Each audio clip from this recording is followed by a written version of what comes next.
السلام علیکم ورحمۃ اللہ وبرکاتہ نحمدہ ونصلی ونصلی علی رسولہ الکریم اما بعد فاعوذ باللہ من الشیطان الرجیم بسم اللہ الرحمن الرحیم۔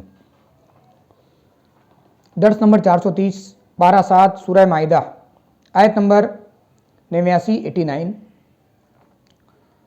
اس آیت کی آدھی تفسیر پہلے پڑھ چکا ہوں، اس سے آگے ملاحظہ فرمائیں، سماعت فرمائیں۔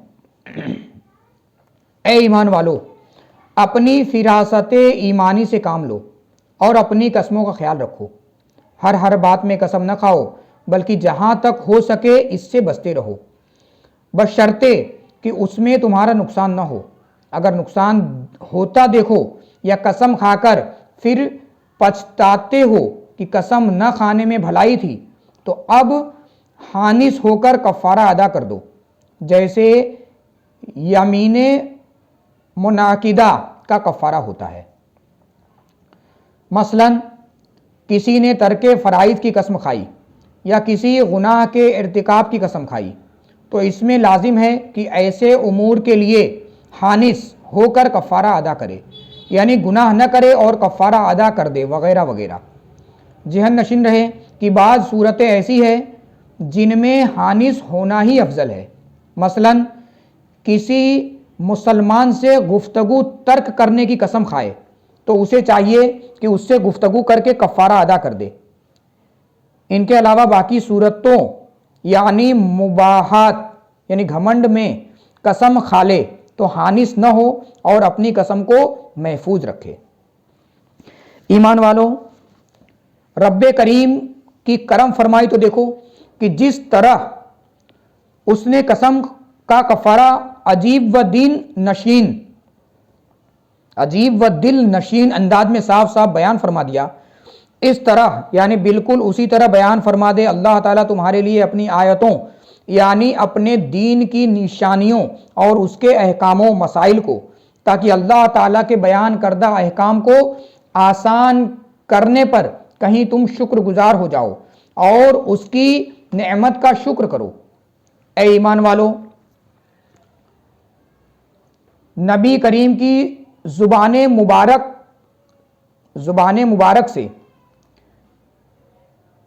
قیامت کے دین کی سختیوں اور اس روز کی قہر سامانیوں کا حال سن کر اخروی عذاب و عتاب سے محفوظ رہنے کے خیال سے از خود اپنے اوپر غیر فطری پابندیاں نہ عائد کر لو، یہاں تک کہ اس کے لیے ان چیزوں کو اپنے اوپر حرام قرار دے لو جسے اللہ تعالیٰ نے تمہارے لیے حلال فرما دیا ہے۔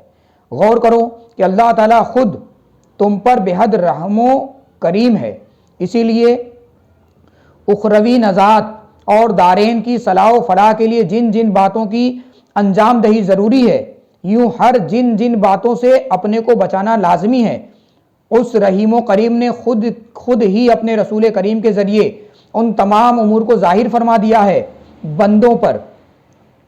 بندوں پر نہیں چھوڑا کہ وہ اپنی مرضی سے جس کو چاہے حرام گمان کر دے، اس سے بالکلیہ کنارہ کشی اختیار کر لے، اور جسے چاہے حلال سمجھ کر اس کو اپناتے رہیں۔ المختصر، اللہ تعالیٰ کے حلال فرمودہ کو حرام سمجھنا یا حرام فرمودہ کو حلال قرار دینا بندوں کو ان باتوں کا اختیار نہیں۔ اللہ قادر مطلق، مختار حقیقی، عالم الغیب والشہادہ اپنے بندوں کی مصلحتوں کو خوب جانتا ہے، اور وہ اپنے بندوں کو کسی دشواری میں مبتلا نہیں کرنا چاہتا، بلکہ بندوں کے لیے آسانی پسند فرماتا ہے۔ اسی لیے بہت سارے ایسے امور جن کو وہ حرام فرمانا چاہتا ہے یک بارگی حرام نہیں فرماتا، بلکہ بتدریج مرحلہ وار بندوں کی ذہن سازی فرماتے ہوئے ایسے وقت میں اس کی حرمت کا اعلان فرماتا ہے جو اس اعلان کا مناسب ترین وقت ہوتا ہے، ایسا کہ اس پر عمل کرنا بندوں کے لیے دشوار نہیں رہ جاتا۔ چنانچہ اعلان سنتے ہی بندے بلا کسی دشواری و دقت کے اس پر عمل کرنے کے لیے مستعد اور تیار ہو جاتے ہیں۔ شراب ہی کے تعلق سے جو احکام نازل فرمائے گئے ہیں وہ بھی تدریجی اور مرحلہ وار ہی ہیں۔ چنانچہ حق تعالیٰ نے شراب کے بارے میں 4 آیتیں نازل فرمائی۔ پہلی تو مکہ معظمہ میں، وَمِن ثَمَرَاتِ النَّجِيلِ وَالْأَعْنَابِ تَتَّخِذُونَ مِنْهُ سَقَرًا وَرِزْقًا حَسَنًا، اور میوہ سے اور کھجوروں کے اور انگوروں کے لیتے ہو تم اس سے نشہ کرنے والی چیزیں اور اچھا رزق۔ اور میوہ سے اور کھجوروں کے اور انگوروں کے لیتے ہو تم اس سے نشہ کرنے والی چیزیں اور اچھا رزق۔ اور اس زمانے میں شراب حلال تھی۔ دوسری، اس وقت جب حضرت فاروق اعظم اور حضرت معاذ بن جبل رضی اللہ تعالی عنہما نے شراب اور جوا کے باب میں رسول مقبول صلی اللہ تعالی وسلم سے پوچھا تو جواب نازل ہوا، قل فیہما اثم کبیر ومنافع للناس، اے محبوب فرما دو کہ شراب و جوئے میں گناہ بڑا ہے اور کچھ منفیتیں ہیں لوگوں کے واسطے۔ یہ سن کر کچھ لوگوں نے بڑا گناہ ہونے کے خیال سے شراب خوری ترک کر دی اور بعض نے منفعت کے لحاظ سے شراب پینے میں مشغول رہے۔ تیسری، اس وقت جب حضرت عبد الرحمن بن عوف رضی اللہ تعالی عنہ کے یہاں ضیافت ہوئی اور بعض مسلمانوں نے شراب پی کر مغرب کی نماز شروع کی تو امام نے نشے کی حالت میں قل یا ایھا الکافرون پڑھی اور تمام صورت میں لفظ لا نہ پڑھا تو یہ آیت نازل ہوئی کہ لا یقربوا الصلاۃ وانتم سکری، نہ قریب جاؤ نماز کے اس حال میں کہ تم نشے میں ہو۔ اکثر صحابہ بولے کہ جس چیز کا پینا نماز اور ہمارے درمیان میں حائل ہو اسے پینا مناسب نہیں، اور دفعتاً بالکل ترک کر دی۔